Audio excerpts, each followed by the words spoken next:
Welcome to the Business of Story podcast, where the world's best storytellers from business, Hollywood, and beyond teach you how to use stories to communicate and connect with your customers. The Business of Story is sponsored by ACT, the best-selling customer management software for small business, and by Signal Labs, the real-time cross-media story tracking platform. Here's your host, Park Howell from Park & Co., and today's special Business of Story guest. Hello, everyone, and welcome back to another exceptional program on Business of Story. I'm so excited about our guest today because, as you know, here at the Business of Story, we are always trying to find that intersection of connecting business marketing minds and communicators and content marketers with story artists, people that lay it out there on the line every day, from authors to screenwriters to actors and actresses, stand-up comedians. And today we have kind of all of that wrapped up in one really cool bundle. I literally first heard about Margot Leitman last week. I was perusing through articles on storytelling, and business, and Fast Company had a terrific piece on there, the 6 rules for great storytelling from a Moth-approved master of the form. So we're going to find out what the Moth-approved master means. But Margot's been right in the middle of this for many, many years. She's a storyteller, comedian, writer, and teacher, originally from, and I may blow this, Matawan, New Jersey. Yes. She's the author of the new book out, Long Story Short, the only storytelling guide you'll ever need, from Sasquatch Books and Random House. And she also has another book, Gawky Tales of an Extra Long, Awkward Phase. I did get a chance to look at the book last night for a little bit and some this morning of the Long Story Short, and it is hysterical and is absolutely filled with wonderful, wonderful content for all of us storytellers in business, whether we're online or off. Also, Margot has done a lot of work in television. She's written for NBC, the Hallmark Channel, and the Pixel Network, which I'm not quite sure what that is. But I think most importantly, at least what really intrigues me, is her work with the Moth program and the fact that she is a story slam artist. So without further ado, I would like to turn the stage over to our guest today, Margot Leitman. Welcome, Margot. Thank you for having me. This is so great. We were just mentioning that I'm always scouring the planet for great story artist talent, and literally you came to my attention, I think, on Thursday last week, and looking at that Fast Company article. I quickly jumped on your website, read about the book, and your agent sent one out right away. And so thank you for putting us into your schedule to get us on the Business of Story. Not a problem at all. I'm having a lot of fun with how busy it's getting after that article came out. Well, tell us about the book. I mean, this just came out. You've just got back from Seattle, and what's the book tour looking like?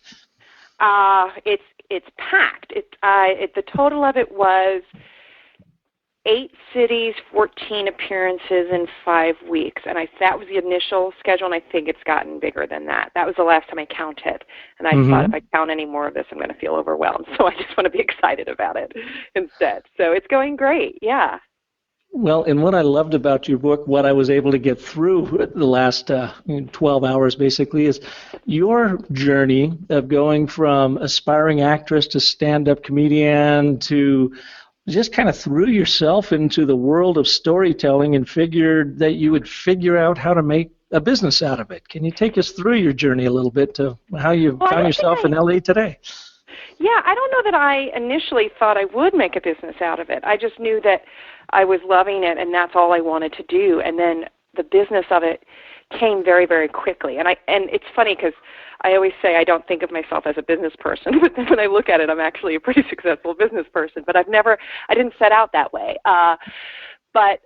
So the journey essentially started with, I was doing stand-up for years, and then I eventually found myself becoming a little tired of it and not excited about it. Didn't really feel right. And so I kind of started sneaking in telling stories in my stand-up sets, and that felt very, very natural to me. And then after I did that, I was looking for other ways to tell stories in shows, and I didn't really have opportunities for that. So I thought, okay, I mean, I'm a person, if it's not there, then create it. So I just started a storytelling show with another wonderful friend, Julia Razzi, who also was having the same desire to tell stories. And then from that, I eventually had a storytelling practice that eventually very quickly took off of my teaching, which helped me gain a lot of more storytellers in the world, because people would take my class and then they would go and start their own show, and then that helped form the scene in New York. And then after I thought I couldn't really take that much further, after a brief stop in Australia for a while, bringing some storytelling there, I transported everything to Los Angeles. And so then that became a combination of live performing, teaching, and writing to compose my entire living off of it now. Mm-hmm. So it's been an interesting and quicker than I thought path. And what is it about storytelling that attracted you? I mean, you were already in the story world with your acting work and your stand-up comedy work, but why storytelling specifically? It felt very authentic, and I think stand-up felt very inauthentic to me. I just wanted to be myself, not a funnier version of myself or an exaggerated version of myself. I just wanted to tell true things. I didn't want to worry about jokes anymore. I didn't care about how many laughs I got. I just wanted the audience to feel something, and stand-up didn't feel right in that regard for me. I remember being at an old boyfriend's house, and they were watching somebody's stand-up special, and I wasn't paying attention. I remember his friend said, "Isn't this what you do? Or don't you watch stand-up specials all the time?" And I thought, God, no, I don't. This must not be what I really want to do. And I thought, I never watched this. And then I thought about how many memoirs I had read, how I was constantly reading people's true stories. And that's the research I was doing. So it's interesting. I don't think, I have a lot of friends that it's their true love, but I don't think it was my stand-up. So it took a little while to break up with it, but I eventually did. You were a 5-time winner of the Moth Story Slam. So first and foremost, what is the Moth, and what is the Moth Story Slam? The Moth is a nonprofit storytelling organization that is, I don't even know how many divisions it has internationally now. It started in New York, and then it moved they have branches all around the country, and now they've moved internationally. And they give a topic beforehand. You can look it up on their website, something such as fathers, let's say. And then you can prepare a 5-minute story on that topic, and then you go and you put your name in the hat, and they choose 10 people to tell stories, and those 10 people are scored, and then a winner is chosen. And then the winner of that goes on to compete in the Moth Grand Slam in that same city, where they compete against the past 10 winners of the Story Slams, and then there's one winner from that. Mm-hmm. So I won the smaller Story Slams about 5 times, I guess, between the two coasts, and then I won the entire thing, the Grand Slam, once out of those 5 wins. Well, and the stories that you tell are very funny. One of my particular favorites was, I think it's titled "Getting Dangerously Close to a Very Tiny Grown-Up." Right. It's just called A Very Tiny Grown-Up, but I like your version as well. Yeah. Oh. So that's the one I won with the entire thing with the Grand Prix. Oh, okay. Yeah, my wife was traveling last week, and she got home, and we were having coffee this morning, and I mentioned to her that we were doing this interview, and I said, you have to watch this Moth presentation on YouTube, and I told her the story, and she just died laughing, and that was me telling it to her, third party, so I think she actually went down and checked it out. So if you want to get to know Margot right away, after this podcast, pull up YouTube and look for the Moth, and I don't know where I got that title. I thought it was on YouTube, but the title is just it's not. It's just called A Very Tiny Grown-Up. Oh yeah, it's really, really funny. So you're teaching story now. What is your audience? What is your class makeup of it? Is it folks that just want to become better storytellers, or do you get business people into that saying, "Man, I want to bring more humanity to what I do"? Yes, I get all types of people. I mean, every age, every job. I mean, I also now work at businesses that have hired me individually to come in and specifically work with their employees. But the people that take my classes, I mean, name a job, I've had a person that's done it. I've had people that worked for NASA. I've had people that are doctors. I've had very, very well-known actors and actresses. I had a woman that was an adult film actress that went to these conventions and didn't know how to speak to people when she went to the conventions. I mean, like, I've had everything. So it really is for everyone. Well, that's interesting. I just did a workshop myself here today with some professional services firms, and we had a lot of business coaches in here and a law firm and a CPA. And it seems like the question that I get all the time is, do I really have permission to tell stories in a business environment? That they seem like they feel like they have to lead with data and charts and graphs all the time. No. Do you have that experience, or what do you coach? How do you coach? Yeah, I mean, well, because I work with business people a lot. And when I say, I don't mean just the business people that come in and are in a class full of all different types of people. I mean, I specifically have been hired by a number of businesses who the employees feel that quite a bit. And what I don't understand is if you say, here's these are the numbers and data from our insurance, and this is what you can get. This is what could happen to you, and this is what will happen if you have our insurance, rather than telling a specific story of someone. It could even be a fictional person, but I mean something with a narrative that says, so-and-so didn't have insurance. This is what happened to them. This is what their life became. So-and-so did. This is what happened to them. This is what their life became. Who do you want to be like? I mean, I just think that's so much easier than showing hard numbers, because at least you can attach a person and a story to that. I mean, and even better than that, than making that story, is putting real people and real stories that in there and inserting that narrative. I just don't know why a person would stay away from hard numbers and data. I mean, I guess I'm not a person that responds well to that anyway, and maybe there are. It's hard for me to wrap my mind around that there would be, but that a person would prefer to have a spreadsheet in front of them than a true story. I don't know why people assume that. Yeah, I think they're just educated into that. I talk with our groups here saying you're at the top of your storytelling game when you're in kindergarten, and then it gets silenced as you move through life, unless you're like me and you keep pushing back, and then your grades show that, and somehow you wake up that I guess I better make a living at story because the data side just isn't working for me. But I think that they're just simply, it's educated and pounded into them, and their storyteller gets silenced in that process. Yeah, I mean, I don't know if you've gotten to the end of the book, but I talk about how a lot of the things that products that we buy or the movies we buy tickets to, et cetera, are because we feel like we're a part of the story. And I mean it. Like, we always talk about J.K. Rowling and how she was on the British equivalent of welfare before the Harry Potter books. And I do think that every time a person buys a ticket to her movie or reads one of her books and buys it, that they feel like they're contributing to getting that former single mom off of welfare in a weird way. I really think that we believe that. So I think that we're buying into her story almost more than, I know that people loved those books and those products, but I'm just saying that I do think that subconsciously that's what we're doing. And we live vicariously through the heroes in those stories. So we get to try on trouble without getting hurt ourselves, but we would figure out what we would do in case it happens to us. So interesting. Yeah. In your article, you give 6 different ideas around story, and I'd like to see if we could cover a couple of those. The 6 rules for great storytelling. Your first one is. I want you to know. First of all, I didn't know he was going to ask me that, and it was really hard for me to narrow it down to 6 because I did not know that's what he was going to be asking me. I just thought he had some prepared questions, and then he launched into that, and I had to mentally whittle all of these amazing rules I have into 6 things on the spot, and I can't believe the article came out the way it did. I cannot. Well, it's great. So then what I need to do is put you on the spot and say, okay, forget those 6. Give me the next 6 rules of storytelling. But your first one I liked a lot, and I'd like to have you go into it, even if you've got an example. But make people root for you. What do you mean? Yeah, I just mean that you have to be a likable underdog person that we want you to see success.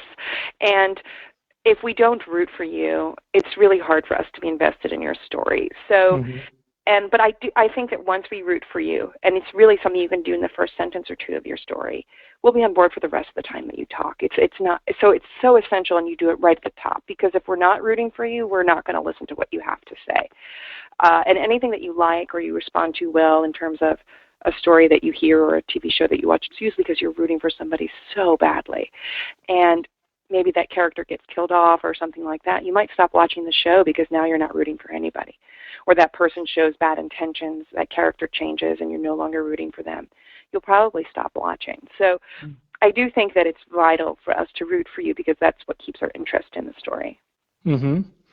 And then you also coach folks to have a few stories at the ready.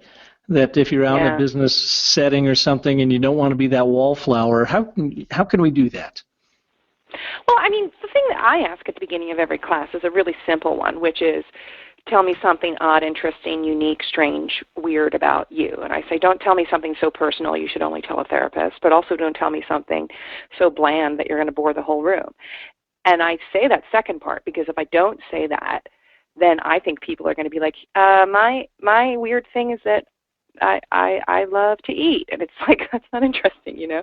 So, and that's what I think people in business settings tend to do is they play it so safe because they don't want to ruffle any feathers that they end up being completely unmemorable.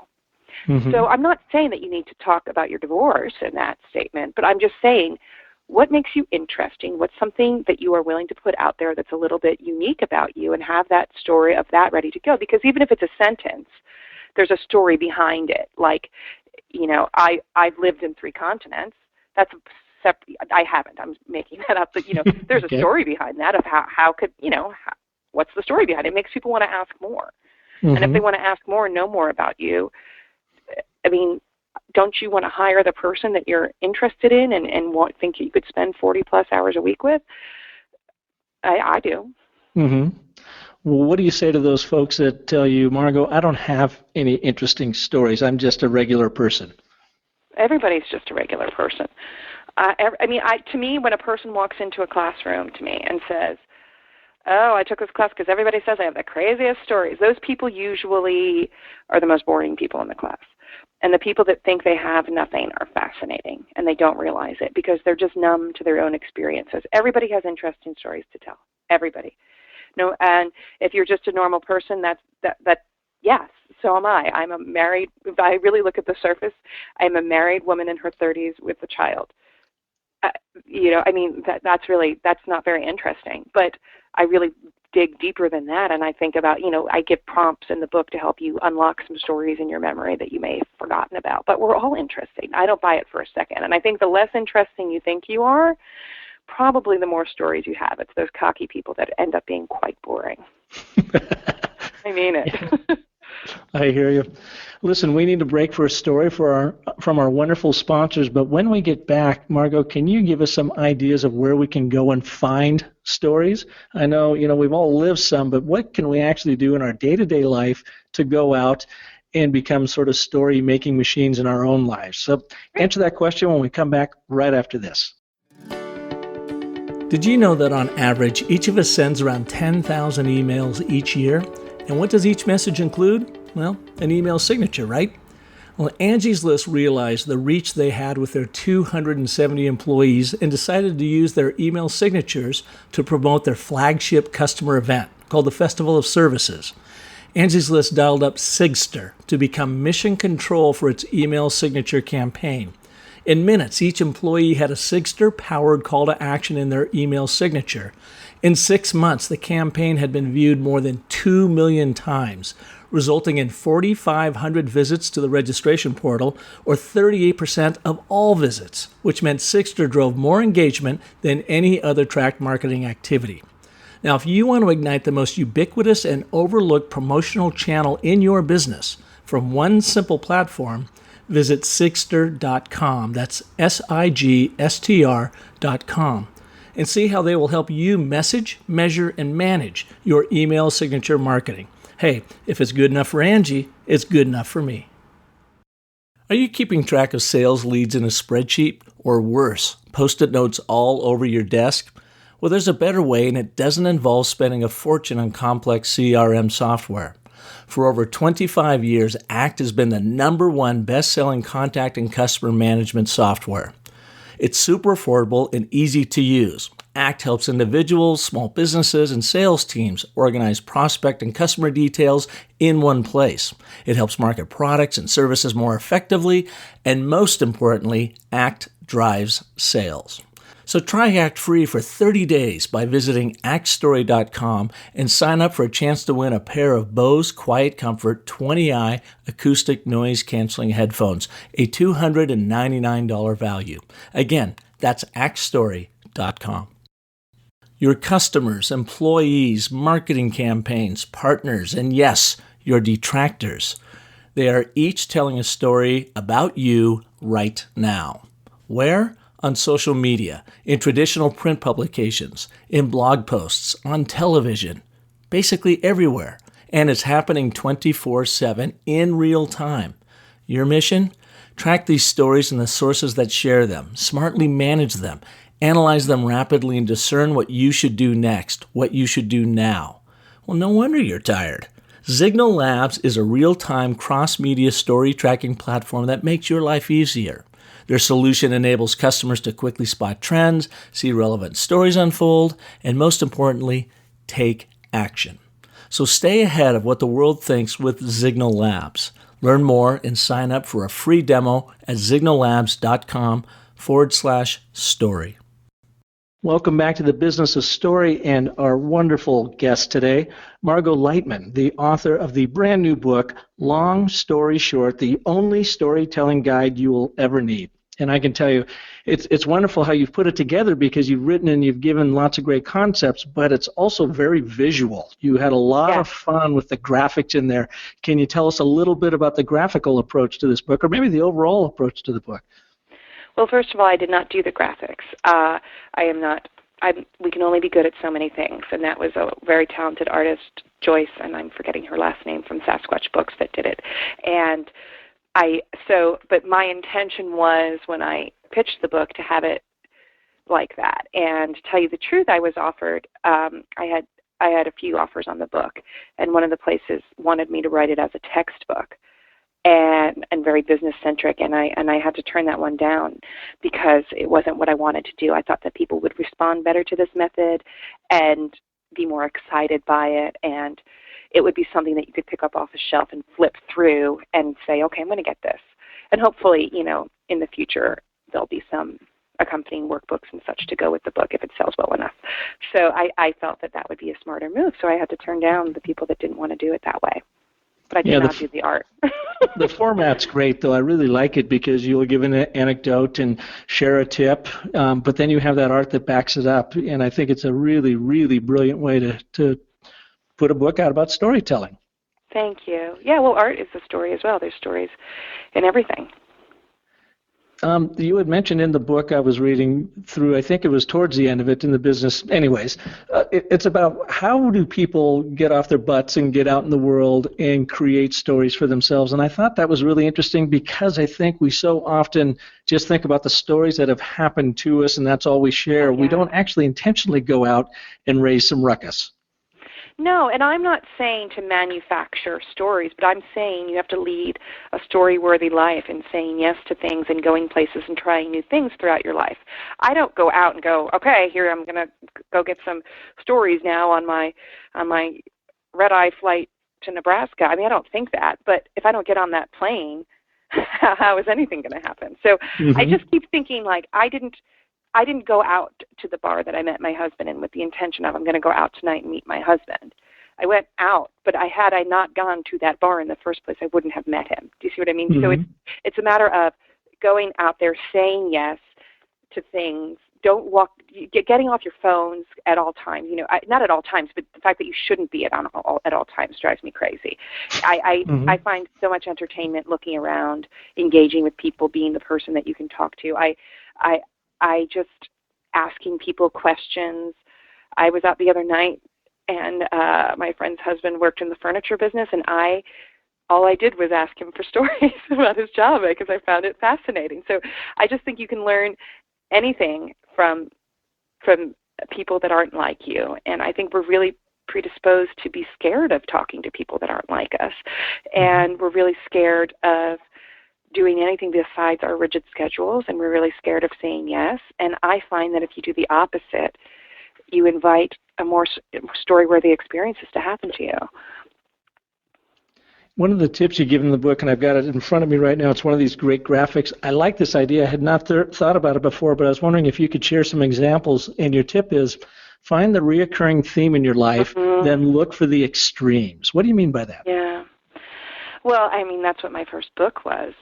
gawky Tales of an Extra Long Awkward Phase, it was actually someone else, my agent, that pointed that out to me. She goes, you keep telling stories about this growth spurt when you were a kid. And even that story that you watched, she goes, you seem to have been really affected by being so tall, so young, and you have so many stories from that. What if that's the overarching theme to your memoir? And then I went back and I looked at a lot of stories, and a lot of them did have to do with size. So I think that it's a matter of what's your story of your life and what's the overarching themes to it. And then once you look at that, you can go, oh, I have 10 stories on the topic of being bad at dating, or now that I've identified that. Or I have 12 stories on the topic of can't hold down a job. Hopefully you don't, but you do it story worthy. So if you look at those things and you find these themes, and you go back, you can go back and realize how many stories you have about that. And also I think people get excited to hear. I mean, you look at these wonderful storytellers that are around right now, someone like Mike Birbiglia, I think he's found this wonderful recurring theme in him, that he's like such a nice guy that he's almost too nice, and the world just crumbles down around him constantly for it. And I find that he's telling that story in various different ways, and he's doing it really well. And I know what to expect when I hear one of his stories. I'm not going to hear a story about womanizing and getting in a bar fight from him. But I was going to hear a story like that when I read Charles Bukowski, and I was excited to read that story over and over again. So you realize that these artists that you love have figured out what their story is, and they tell it in many different ways. Mm-hmm. And I find it very essential. And would you agree that that's common in all of us? Because you just mentioned these artists do this, and again, people say, well, I'm not an artist, so I can't really pull that off. But these themes seem to be central in all of our lives. It's just a matter of recognizing them for what they are. As you say, explore the extreme, and then find the really funny or different or wild stories associated with that. Share them in a group and see where it takes you. Yeah. Yeah. Is that fair enough? I think that's very fair. I didn't know if there was a question there. I agree. Yeah. And you said in one of your other tips, too, stories are about how you felt. And I think that's interesting, because so often you get connected with someone who's trying to tell you a story, but all they're telling you is an event, and this happened, and this happened, and this happened, but it seems to lose it. How do you bring more feeling into it, or talking about how you felt? I think you have to react to what you're saying, and react with the strongest emotion that you felt at the time, not a watered-down version of it. So because also we have very strong emotions sometimes to things we wouldn't expect to have emotions towards, and that is also where fascinating stories lie. So if you wonder, why does it make me so, something like, for example, why did it make me so sad when my friend moved away? Why was I crying all the time? And then you look at that story deeper and you realize you were in love with that person all along. It was the emotion that really got you to have that discovery, not what happened. So I just find that I'm not interested in a story unless I know how the person feels about it, good or bad. And I'm not really interested in a recounting of events. I could look at a timeline in a elementary school that a kid made, and I could get a recounting of events that happened. It's the emotions behind them that makes it interesting.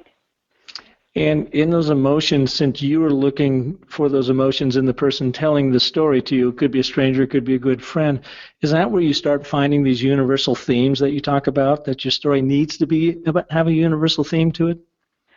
I mean, I think the way you can find a universal theme is, because ultimately, here's this, like we're all pretty selfish in thinking about ourselves most of the time. So to me, I mean, I'm the first to admit that. So if someone's telling a story, and unless I can somehow relate it to my own life, sometimes I'm half paying attention. I mean, socially, if someone's talking about like, for example, a friend of mine who's in a different economic bracket than me was talking about this dinner that they went to and how it was $600 for the two of them, and the service was terrible, and I was like, I don't know if I can relate to the story. And then he went into it, and then we got food poisoning, and when we were up all night, and then I called to try to get our money back, and and I was like, oh, okay, vomiting in the night I can get. Like, I've been there, but I hadn't been there on a $600 bill for two people, but I had been there on the getting food poisoning from. You can get food poisoning from all meals that cost any amount of money. And yeah, so right. It felt there were universal things in it of like, you know what, sometimes, and I think essentially what he's trying to say is sometimes the fanciest things aren't really worth it. And in the beginning of the story, I thought that he was going in a different direction. And in the end, he was saying something quite universal, which was he probably should have gone to Chipotle and been a lot happier, you know. So I did relate in the end. So, but if he had just kept it on that the food was too expensive, I don't know that I would have even remembered that story, to be honest with you. Well, and adding insult to injury of barfing up a $600 meal, that doesn't help either, you know. And fighting to get your money back. I mean, I love a refund, so. You have another tip here that I like. If you can laugh now about the last time you lost it, quote unquote, chances are your audience will find it funny too. Do you have an example of that for us? Well, what I mean is, I always say the humor, again, is in the extremes. So I often ask people to challenge themselves and think of a time where they really lost it emotionally and tell everyone about it. And if you can laugh, and then there's humor. And what I find crazy, Park, is that a lot of people say, oh, I've never lost it. And they're liars. They're all lying. They go, I'm a really even-keeled person. I never lose it. And I was like, then I don't know how you got, you know, some of these people have children even, they say this. And I don't buy it for a second. So the moment where you've lost it, I think it is such a great story. And if you can laugh at the fact that you snapped, you know, in a certain way. I mean, the example I use in the book about this woman just speaking to a luggage carousel at Newark Airport because her bag wasn't coming, and just like legitimately having a conversation with the carousel as the bag came out. She found it very funny. But I don't think the day of she did, but now she did. And it was a great story. And it was a moment of extreme snapping and losing it. And then I have people telling stories of losing it in another way, in a positive way. I love stories about completely snapping because you're so happy over something that you didn't expect to be so happy about. And like I tell this story about having when I was an actor and I booked this big commercial ad campaign that was all it was dancing, and everyone in the commercial that was cast except for me was in a Broadway show at the time except for me, and I really couldn't, you know, I mean, I tell the whole story about how I always thought I was a halfway decent dancer, but I never had any proof, and then I get this commercial, and I get to the set, and I ask everyone's talking about how they have to race back to work the next day, and I think they work in a restaurant or a temp job, and they're like, oh, I'm in a chorus line, and I'm in Wicked, and I'm like, what? So, you know, I lost it in a good way in that story. So, but there's humor to that. There's nothing really that funny about booking a commercial. What's funny is the extreme emotion I had about it. Yeah. And you proved to yourself that you were a halfway decent dancer. I did, which is a relatable. I'm an underdog in the story as well because I think I'm okay, but I have no verification for that. But I've always believed this, and now somebody else believed it enough too to put me in something. Yeah. Yeah. You also have a tip in here, and I think this is interesting because I actually was just reviewing this with the folks we were working with today. And our approach to business storytelling, I think, is quite a bit different than yours. You cover a lot of ground, and you've been on stage. I haven't, and you've done that. Mine is much more around brand, content development, and trying to humanize these B2B brands through story. And you say in here there's absolutely no need to tell us the moral of your story. We get it. And I think that's true, you know, when you're on stage and you're at the cocktail party and you really got your act together. Right. But I find with our business executives that I have to get them to actually write down the moral of the story because sometimes they will just bounce right over it and leave it up to the audience to create the meaning out of this story. So I find that, no, I want them to be very intentional about what is the moral of this business story you're trying to tell me right now. Mm-hmm. So, yeah, I can see that. Yeah. I'm curious if you could kind of share with me, coach me a little bit, what's the difference in how when you're working with your folks saying you don't need to spell it out. People get it. And actually when you spell it out, I'd take from this that you're kind of destroying the connection you're giving to your audience. Yeah. I mean, well, I think about that.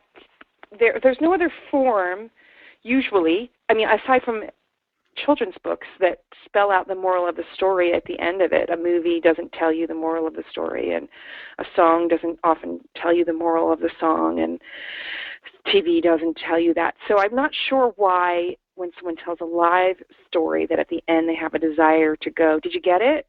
I don't think you got it. I'm just not sure why an audience wants to do it. It's almost like they don't trust that they've done a good enough job. And the other thought is, what if they don't take your moral, but they take something? And I understand in business what you're saying is we need this audience to understand why they need this product, and they need to understand that specific thing, right?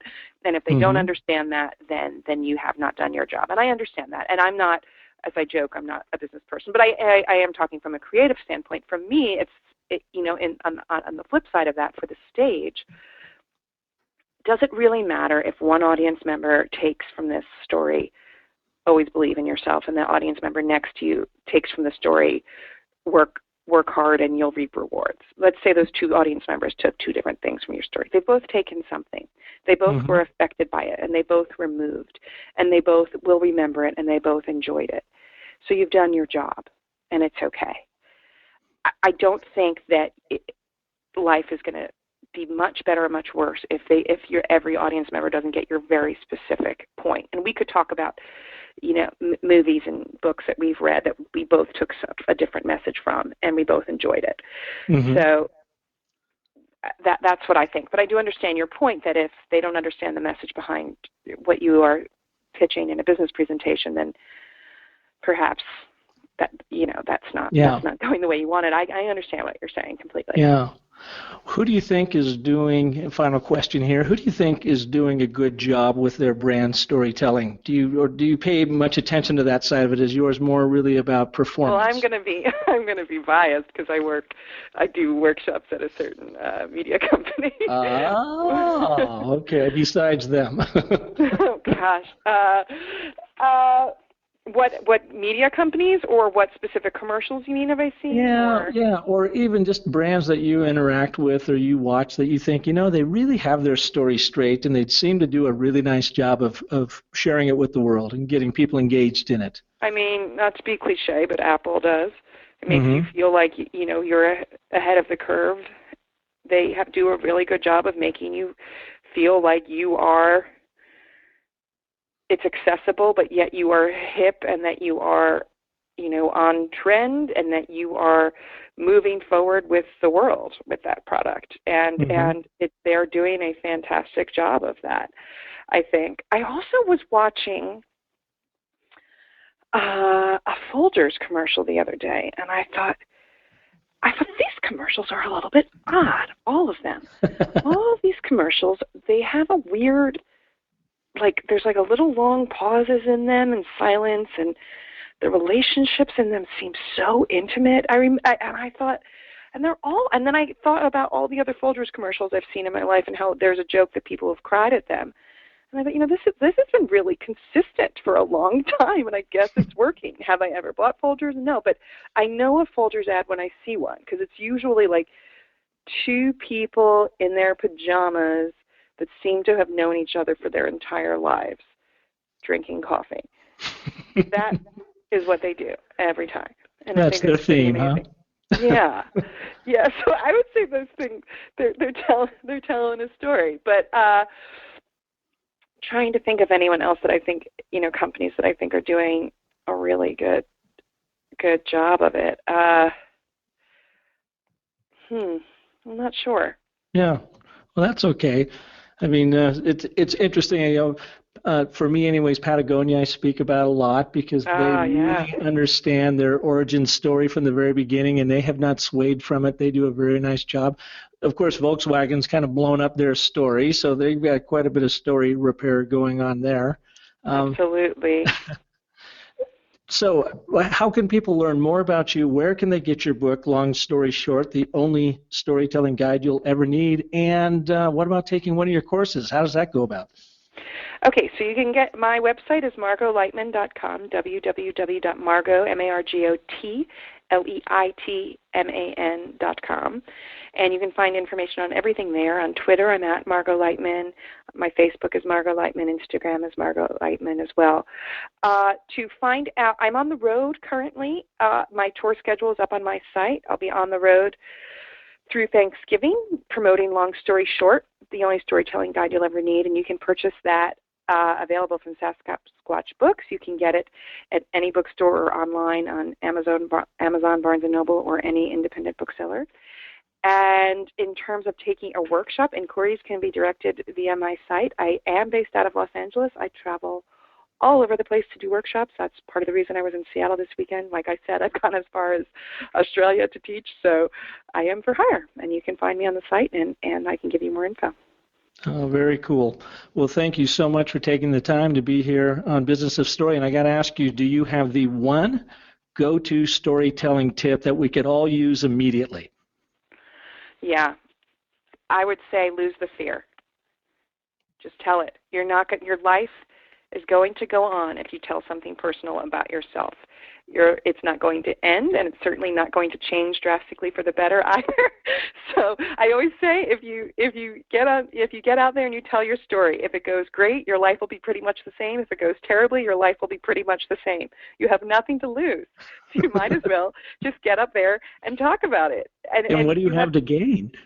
Everything, because it's just doing it the first time that your life will be exactly the same. But then once you keep doing it, your life will change. So many people will listen and research and read the book and never get up there and tell their story. And I want to say, get past the fear and get up there and tell it. Your life will be, it will be okay if it goes badly the first time. You can get up there and do it again another time. And if it goes tremendously well, you're still going to have to go to your job tomorrow. But you can work at it, and your life will eventually change for the better, as mine has. But I don't know why people make such a big deal about that first time you get on stage. Lose the fear. You're going to be okay. Just do it. Awesome. Well, thank you very much, Margot. We really appreciate your time today on Business of Story. And for all of you listeners out there, I hope you've enjoyed this show. If so, please head over to iTunes and give us your rating and let us know what you liked. If you didn't like something, that's cool too. Send me that note. We're always trying to create programming that means the most to you, business marketers out there, of how to be able to craft and tell truly compelling stories that humanize your brand and move people to action. Of course, we have a number of storytelling tools on our website, businessofstory.com, and we've got a free tool, a new free tool there. They're all free, actually, which it takes you through the 10-step story cycle process, and you can work through your story, your personal story, your business story, whatever story you have, using our 10-step cycle. So feel free to visit businessofstory.com. You can also reach me there through my email at businessofstory.com with any input you have on the show. So thank you again for listening, and until next time, I'm Park Howell with Business of Story. Thanks for tuning in to The Business of Story. Don't forget there are terrific free storytelling resources for you at thebusinessofstory.com, where you'll also find the complete show archive. The Business of Story is sponsored by Park & Co., Signal Labs, and ACT, and is produced by Convince and Convert Media. Find more great shows like The Business of Story at marketingpodcasts.com, the first search engine for marketing podcasts.